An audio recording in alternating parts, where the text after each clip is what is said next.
எல்லோருக்கும் வணக்கம் நேயர்களே. இந்த வீடியோவில் என்ன தெரிந்து கொள்ள போகிறோம் அப்படின்னு பார்த்தீங்கன்னா, ஒரு அதிர்ச்சிகரமான விஷயத்தை பற்றி தெரிந்து கொள்ள போகிறோம். சங்கீதா, தளபதி விஜயோடைய மனைவி சங்கீதா அவர்கள் இத்தனை நாள் அந்த டைவர்ஸ் விஷயத்துடைய துக்கம் தாங்காமல் ஒரு அதிர்ச்சிகரமான விஷயம் பண்ணியிருக்கிறாங்க. இது சமூக வலைத்தளங்கள் தற்போது வெளியாகி மிக பெருமளவுக்கு பரபரப்பை ஏற்படுத்தியிருக்கு. அது மட்டும் கிடையாது, இந்த விஷயம் தெரிஞ்ச உடனே தளபதி விஜய் அவர்கள் ஒரு விஷயம் பண்ணியிருக்காரு. அது மேலும் ஒரு பரபரப்பை ஏற்படுத்தியிருக்கு. இவங்க என்ன பண்ணாங்க, என்ன விஷயம் நடந்துச்சு, அந்த குறிப்பிட்ட தகவலில் என்ன இருக்குது, அந்த ரகசிய தகவலை பற்றி இந்த வீடியோ நம்ம தெரிந்து கொள்ள போகிறோம். நேயர்களே, வாங்க வீடியோக்குள்ள போகலாம். நம்முடைய சேனலுக்கு நீங்கள் புதியவராக இருந்தால் மறக்காம சப்ஸ்கிரைப் பண்ணுங்க. நேயர்களே, நம்முடைய தமிழகத்தில் இப்போ ரொம்பவே பரபரப்பாக போயிட்டு இருக்கிற விஷயம் என்ன அப்படின்னு பார்த்தீங்கன்னா, நம்ம எல்லாருக்குமே தெரிஞ்ச விஷயம் தான். தளபதி விஜய் மற்றும் மனைவி சங்கீதா அவர்களுடைய டைவர்ஸ் பற்றி தான் ரொம்பவே பரபரப்பாக போயிட்டு இருக்கு அப்படிங்கிறது நம்ம எல்லாருக்குமே தெரியும்.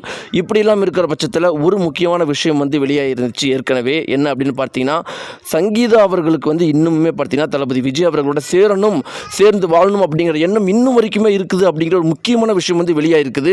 அதற்கான காரணமாக என்ன சொல்லப்படுது அப்படின்னு பார்த்தீங்கன்னா, தளபதி விஜய் மனைவி சங்கீதா அவர்கள் என்னதான் டைவர்ஸ் வேணும்னு அப்ளை பண்ணியிருந்தாலும் தற்போது ஒரு கேஸ் போட்டிருக்கிறாங்க. அந்த ஒரு கேஸில் நான் தளபதி விஜய் அவர்களோட தான் சேர்ந்து வாழுவேன் அப்படின்னு போட்டிருக்கிறாங்க.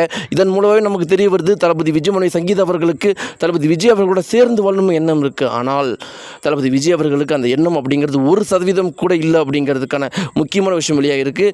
என்ன ரீசன் சொல்லப்படுது அப்படின்னு பார்த்தீங்கன்னா, தன்னுடைய கட்டின மனைவி தான் கூடவே 20 வருஷம் கூடவே இருந்துட்டு தனக்கு எலெக்ஷனுக்கு பக்கத்தில் வரும்போது தன்னை அழிக்கிறவன அனைத்து வேலையும் தன்னுடைய எதிரியோட சேர்ந்து பண்ணிட்டாங்க அப்படிங்கிற ஒரு மிகப்பெரிய அளவுக்கு ஒரு கோபத்தில் தளபதி விஜய் அவர்கள் இருக்கிறாராம். அதனால் தளபதி விஜய் அவர்கள் 100% மீண்டும் சங்கீதா அவர்களை சேர்த்துக்கொள்கிற எண்ணம் இல்லை அப்படிங்கிற ஒரு முக்கியமான விஷயம் வெளியாகியிருக்கு.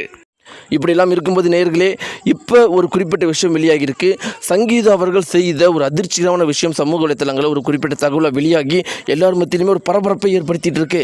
அப்படி என்ன விஷயம் என்ன அப்படின்னு பார்த்தீங்கன்னா, தளபதி விஜய் மனைவி சங்கீதா அவர்கள் இந்த டைவர்ஸ் விஷயம் இதற்கு முன்னாடி ஏற்கனவே தளபதி விஜய் அவர்கள் பேசாமல் இருந்தது. தற்போது அவங்க த்ரிஷாவோட அப்பியர் ஆனது. இதனால் மிக பெரும் அளவுக்கு மன உளைச்சலாகி தளபதி விஜய் மனைவி சங்கீதா அவர்கள் சாப்பிடாமல் இருந்திருக்கிறாங்களா, யாருக்கூடையும் பேசாமல் இருந்திருக்கிறாங்களா, தன்னுடைய அப்பா அம்மா தன்னுடைய மகள் கூட எப்பயுமே பேசுகிறவங்களாம் கூட இப்போ பேச நிறுத்திக்கிட்டாங்களா, ஒரு வார காலம் வீட்டில் தனியாக இருந்திருக்கிறாங்களா. இந்த விஷயம்லாம் தெரிஞ்சுக்கிட்டு தளபதி விஜய் மனைவியோடைய அப்பா அம்மா சங்கீதா அவர்களுடைய அப்பா அம்மா சாப்பிடுன்னு கெஞ்சிருக்கிறாங்களா. மகள் அவங்களால முடிஞ்ச வரைக்கும் பேசியிருக்கிறாங்களா. இந்த விஷயம்லாம் உச்சத்துக்கு போய் தற்போது தளபதி விஜய் மனைவி சங்கீதா அவர்கள் உடம்புல எனர்ஜி இல்லாமல் மருத்துவமனையில் சேர்க்கப்பட்டு மீண்டும் வந்திருக்கிறதா ஒரு குறிப்பிட்ட தகவல் வெளியாகி இருக்கு. இது இப்போ மிக பெரும் அளவுக்கு வைரலாக பரபரப்பாக போயிட்டு இருக்கு. ஆனால் தளபதி விஜய் அவர்கள் இந்த விஷயம் தெரிந்த உடனே கண்கள் கலங்கி போயிட்டாராம். பழைய விஷயங்கள்லாம் ஞாபகம் உடனடியாக பார்த்தீங்கன்னா தன்னுடைய மனைவி சங்கீதா அவர்களுக்கு ஃபோன் பண்ணி முதல்ல சாப்பிடு அப்படின்னு ஒரு விஷயத்த சொல்லியிருக்கிறாராம். இதுதான் இப்போ பரபரப்பாக போயிட்டுருக்கு. இதை பற்றி உங்களுடைய கருத்துக்கள் என்ன? மறக்காமல் உங்களுடைய கருத்துக்களை கீழே கமெண்ட் பாக்ஸில் தெரிவிங்க. நன்றி.